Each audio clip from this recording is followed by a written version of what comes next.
Berbagi cerita adalah hal yang menyenangkan. Apabila cerita itu hal-hal yang berada di luar nalar. Di Spooky Stories, kita akan berbagi cerita dan momen-momen yang menyeramkan, yang bikin bulu kuduk kamu merinding.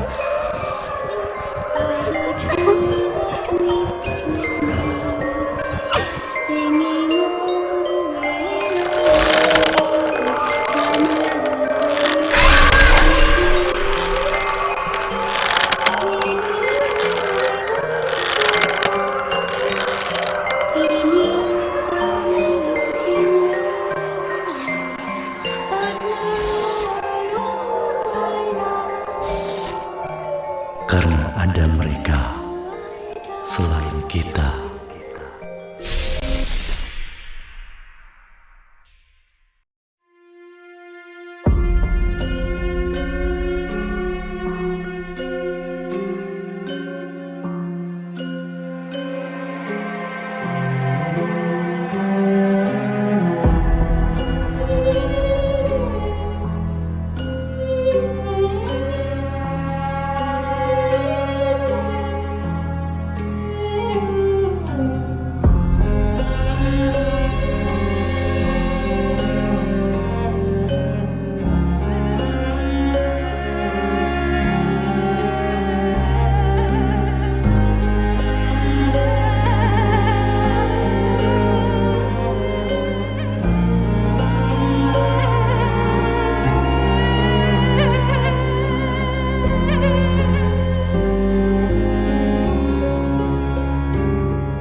Saat ini, yang ada di dalam pikiranku hanyalah keluar dari pabrik ini.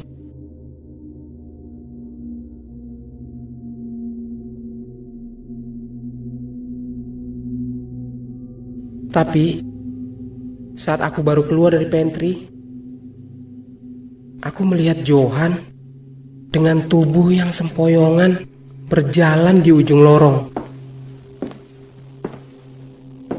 Aku bergegas mengikutinya. Di ujung lorong ada kelokan ke arah kanan. Kemudian ada anak tangga ke arah basement. Johan terus berjalan sempoyongan ke arah situ.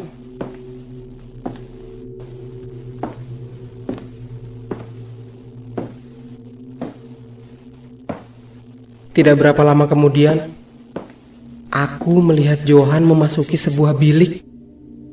Saat dia masuk, pintu tidak ditutup sepenuhnya.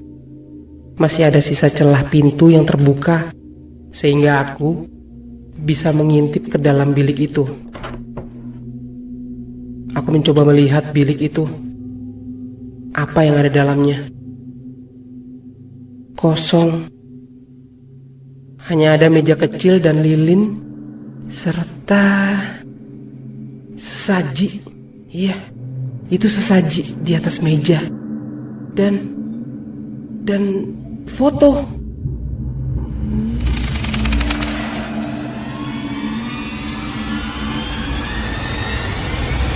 Iya, itu foto Johan. Kenapa ada foto Johan di sana?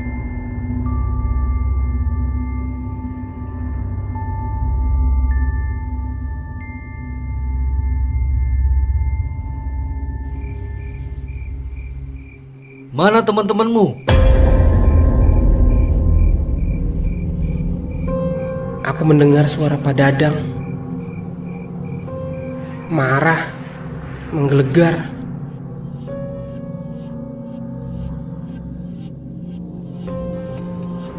Tidak tahu, tidak ada.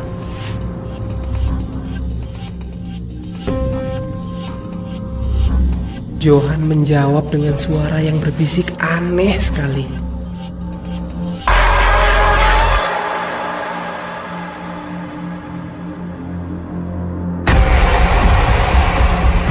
Kenapa bisa nggak ketemu? Cari sampai ketemu. Lalu, nggak berapa lama kemudian, aku mendengar Pak Dadang menelpon seseorang. Parjo, cari si Benny sampai dapat. Pastikan dia nggak keluar dari pabrik. Kunci gerbang. Saya mau sebelum jam 12 malam, dia udah dibawa ke ruang saje.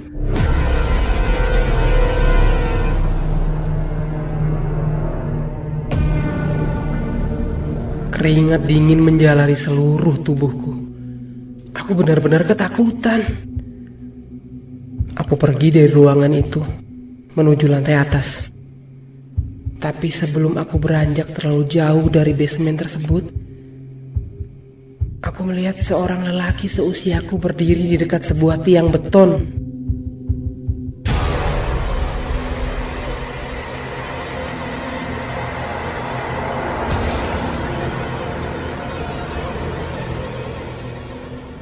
Saat dia tahu aku menghampirinya, dia bersembunyi.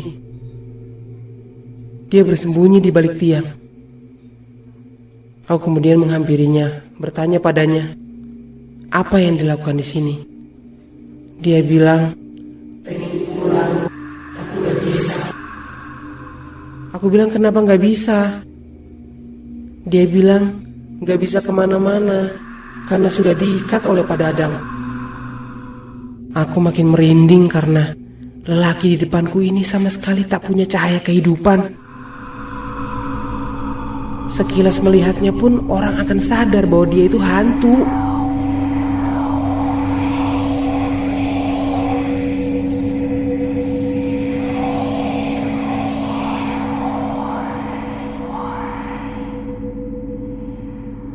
Tapi karena saat ini aku sedang shock, aku hampir tidak menggubris keanehan-keanehannya.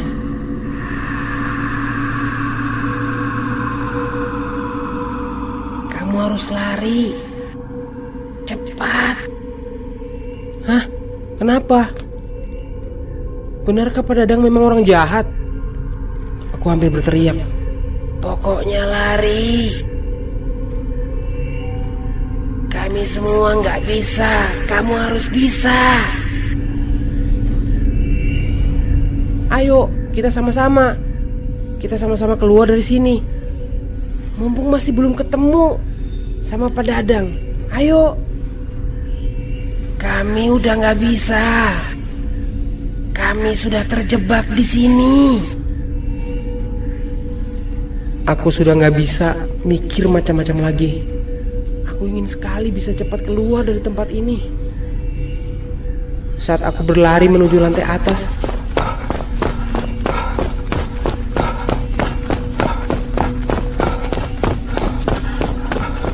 tanpa sengaja aku menendang sebuah botol minuman yang menimbulkan suara yang keras.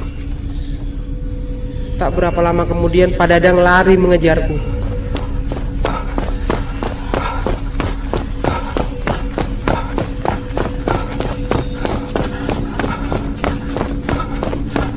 Benny, jangan lari kamu.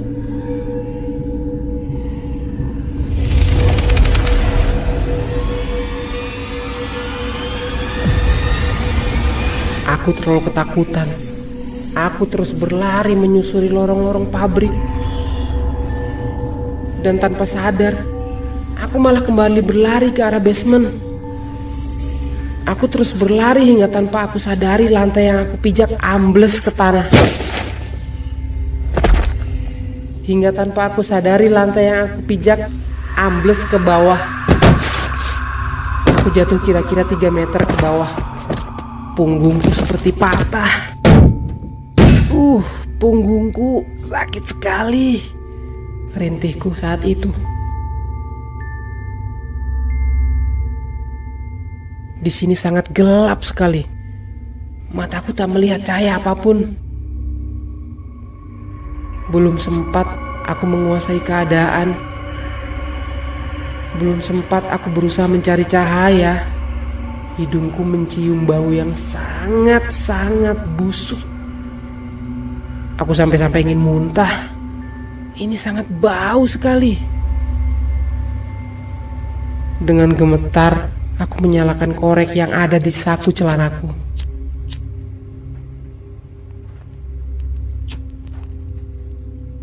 Saat kemudian, oh Tuhan,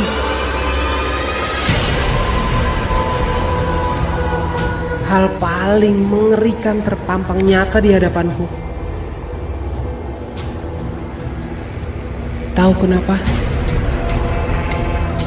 Saat korekku nyalakan menerangi ruangan, aku melihat ruangan ini penuh dengan tumpukan mayat. Mayat-mayat busuk. Ya Tuhan, mengapa hal mengerikan seperti ini bisa terjadi di sini? Aku sudah tidak bisa berkata apa-apa lagi. Dengan sisa-sisa keberanian yang aku miliki, aku mencari celah atau pintu yang bisa membawaku keluar. Karena aku tidak mungkin memanjat lubang di atasku.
Apalagi ruangan yang begitu gelap ini membuatku sulit untuk melihat.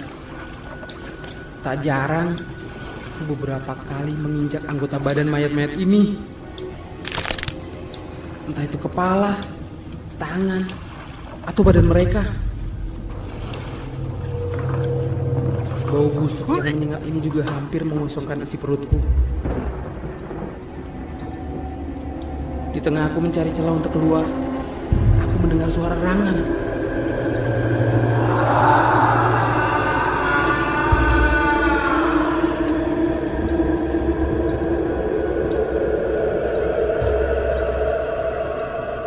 Ketakutanku semakin menjadi, tapi keinginan untuk tetap hidup begitu kuat di dadaku.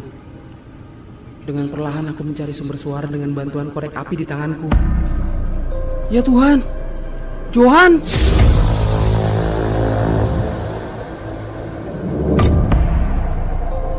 Aku melihat Johan di sana. Tangannya terikat erat. Tubuhnya sangat dingin. Saat aku hendak membuka ikatan Johan, tiba-tiba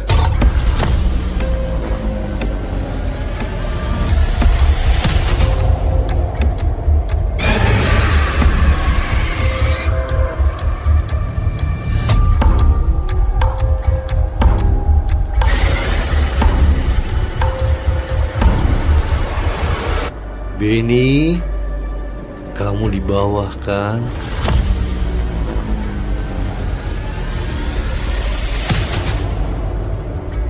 Ya Tuhan, Pak Dadang, bagaimana ini ya Tuhan?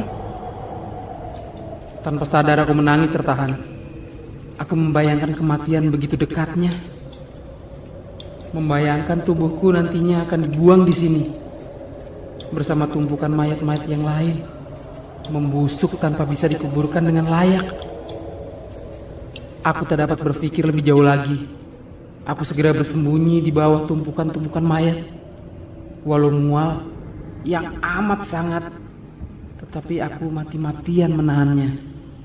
Aku sungguh tidak rela badanku membusuk di sini.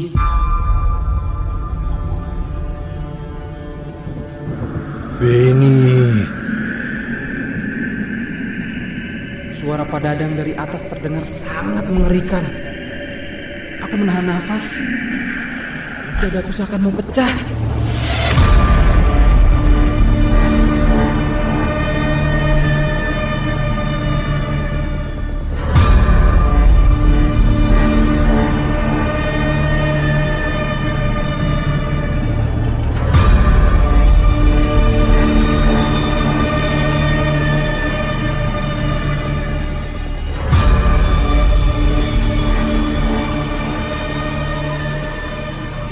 Cuma aku yang bisa nyelamatin kamu, Ben.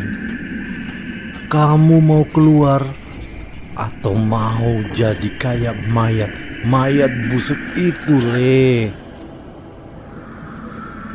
Kalau kamu tak tinggal, kamu nggak akan bisa keluar selamanya.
Aku tetap diam, hingga aku sendiri hampir tak dapat mendengar nafasku sendiri. Tak berapa lama kemudian, aku mendengar langkah kaki menjauh.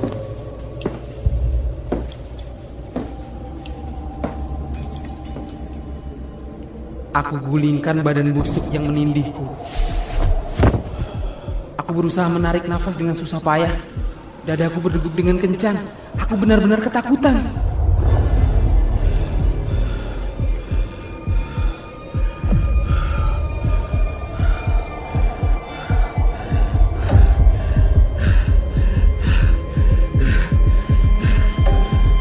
Saat aku sedang shock tak tahu harus melakukan apa, aku melihat sosok laki-laki di atas tadi. Arwah, hantu, atau apalah itu. Dia menatapku dan menunjuk pada satu arah. Aku heran. Di sini gelap tapi aku bisa melihatnya dengan jelas.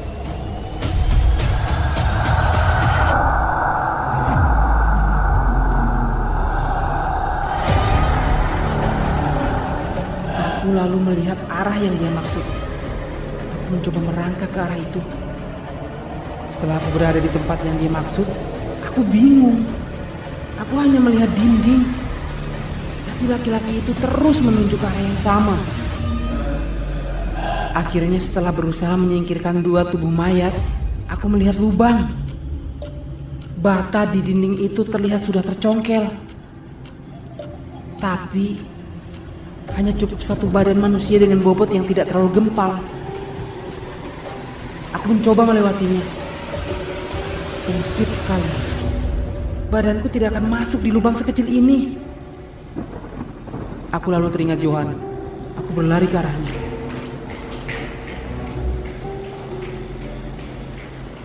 Badan Johan lebih kecil dariku. Malah bisa dibilang kurus. Dengan sisa-sisa tenaga yang aku punya, aku menyeret tubuh Johan.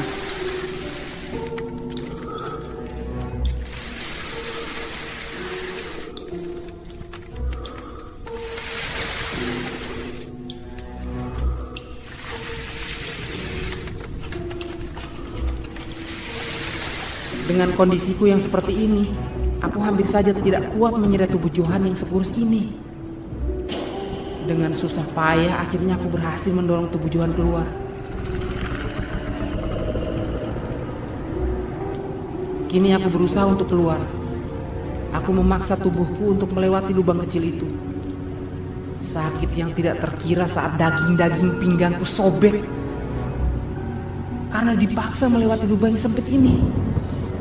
Darah segar dari luka di pinggang dan pinggul kanan dan kiriku sudah tidak terkira sakitnya. Aku cuma bisa membekap mulutku sendiri, menahan semua sakit dan perih yang kurasakan pada luka yang menganga di sana. Akhirnya, aku bisa keluar, walau dengan darah di sana-sini. Saat aku sudah berada di luar, aku benar-benar merasa lega, karena aku berada di dekat lubang pembuangan limbah pabrik.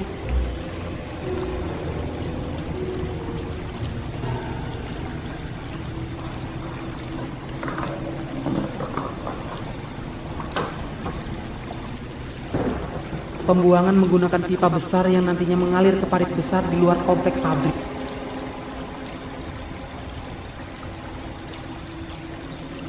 Tidak menunggu lama, aku menyeret tubuh Johan masuk ke lubang pembuangan. Aku menyusuri pipa sambil menyeret tubuh Johan. Saat sudah sampai di ujung pipa, aku lemas karena ada penyaring besar di sana, dan itu terlihat kokoh. Tapi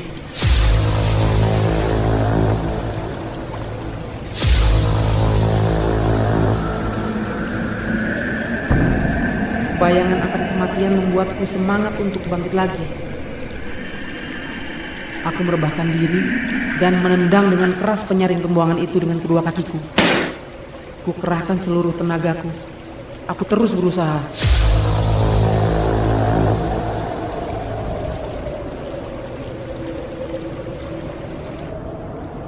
Akhirnya Tuhan menjawab kesungguhan doaku. Penyaring itu terlepas. Aku segera menyeret tubuh Johan dan terjun ke parit.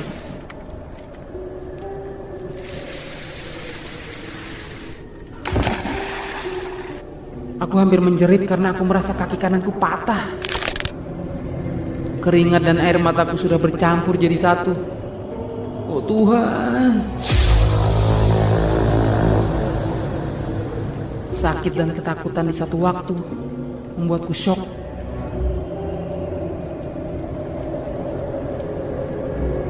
Aku hanya ingin cepat pergi dari sini.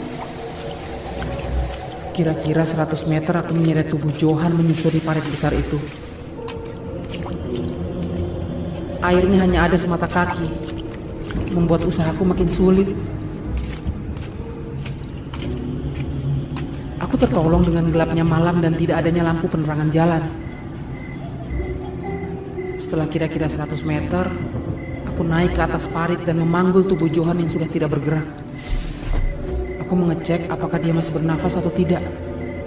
Masih, walau sangat lemah. Aku tak mau membuang waktu lagi. Aku takut jika Pak Dadang akan menemukanku di sini. Jalanan terlihat sangat sepi. Aku baru sadar untuk melihat jam tanganku.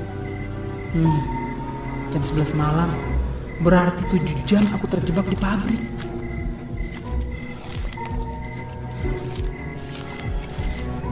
Apalagi pabrik ini memang jarang pemukiman penduduk. Aku terus berjalan melewati tanah-tanah kosong, karena jika aku berjalan di pinggir jalan utama, aku takut Pak Dadang akan menemukanku. Hingga akhirnya aku merasa sangat pusing. Mataku berkunang-kunang, lalu aku terjatuh dan tidak ingat apa-apa lagi.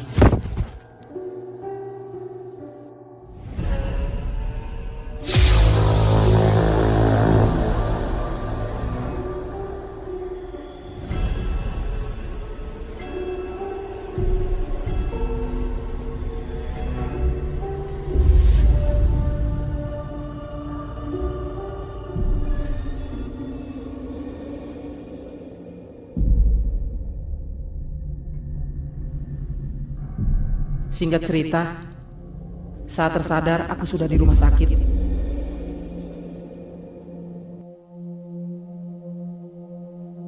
Katanya, ada penggembala kambing yang menemukan aku dan Johan tergeletak di semak-semak sebuah tanah kosong.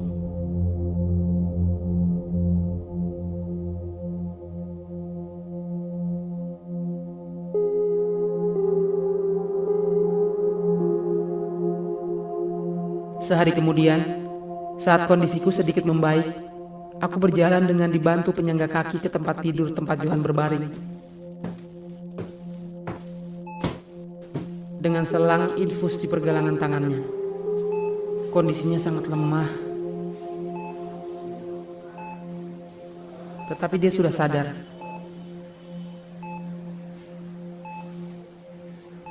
Dia memandangku dengan sayu.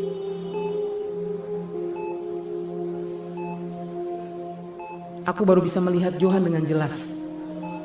Ada luka lebam di sekujur tubuhnya. Kondisinya begitu menyedihkan. Akhirnya, dari Johan aku tahu, dari awal pertama masuk kerja, dia tidak pernah pulang ke kosan kami. Voice note yang Johan kirimkan padaku waktu itu juga di bawah ancaman Pak Dadang. Mayat-mayat busuk basement adalah tumbal pesugihan dari pemilik pabrik dan Pak Dadang adalah orang kepercayaannya. Aku dan Johan adalah target Pak Dadang selanjutnya. Pemilik pabrik adalah suami istri yang didiagnosa mandul oleh dokter.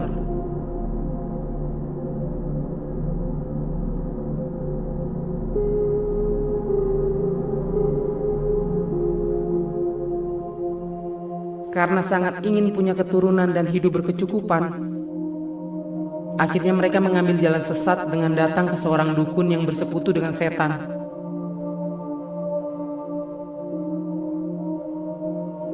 Akhirnya setelah menjalani ritual dengan tumbal, pasangan itu mendapatkan keturunan dan kekayaan. Mereka sukses dengan usaha batik yang beroperasi hingga saat ini.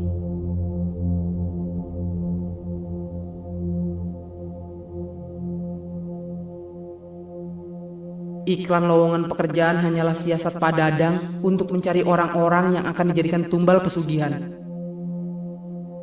Yang membuat aku makin merasa ngeri adalah ternyata bangunan pabrik yang sesungguhnya terletak agak jauh di belakang, dibatasi tembok tinggi.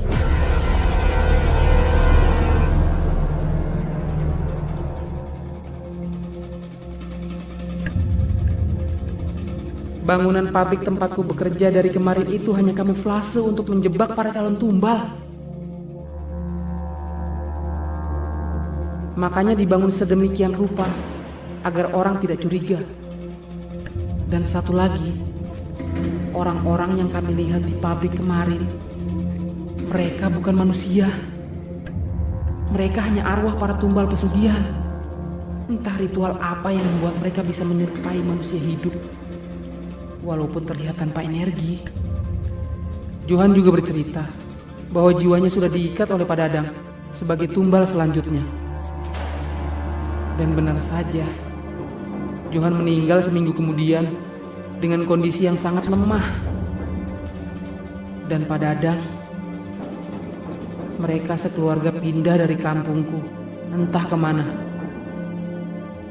Dan akhirnya aku kembali ke kampung dan bercocok tanam sayuran seperti sebelumnya. Tetapi hampir setiap malam aku ketakutan. Karena setiap malam saat aku setengah tidur, aku melihat sosok Pak Dadang datang dan duduk di atas ranjangku. Matanya melotot hingga seperti hampir keluar dari rongganya, menatapku dengan lidah yang menjulur panjang sampai ke dadanya.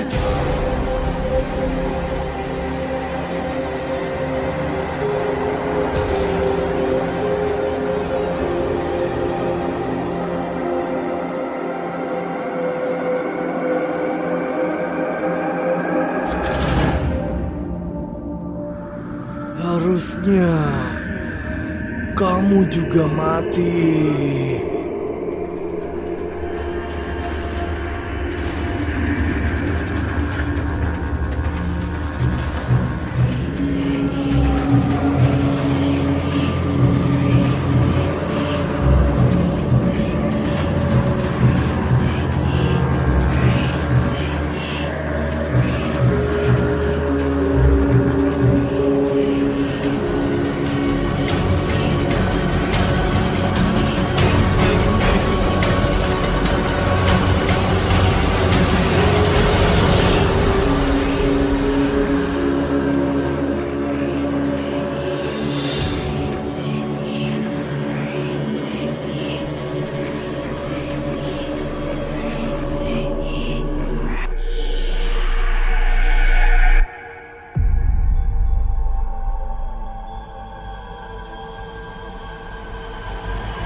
Loki World.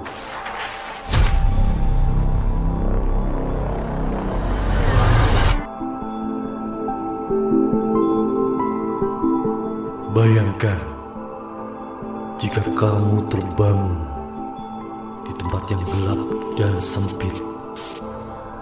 Kamu berjuang meraih korek api di saku celanamu. Dan kemudian kamu menemukan bahwa kamu terbaring di peti mati bersama Maya.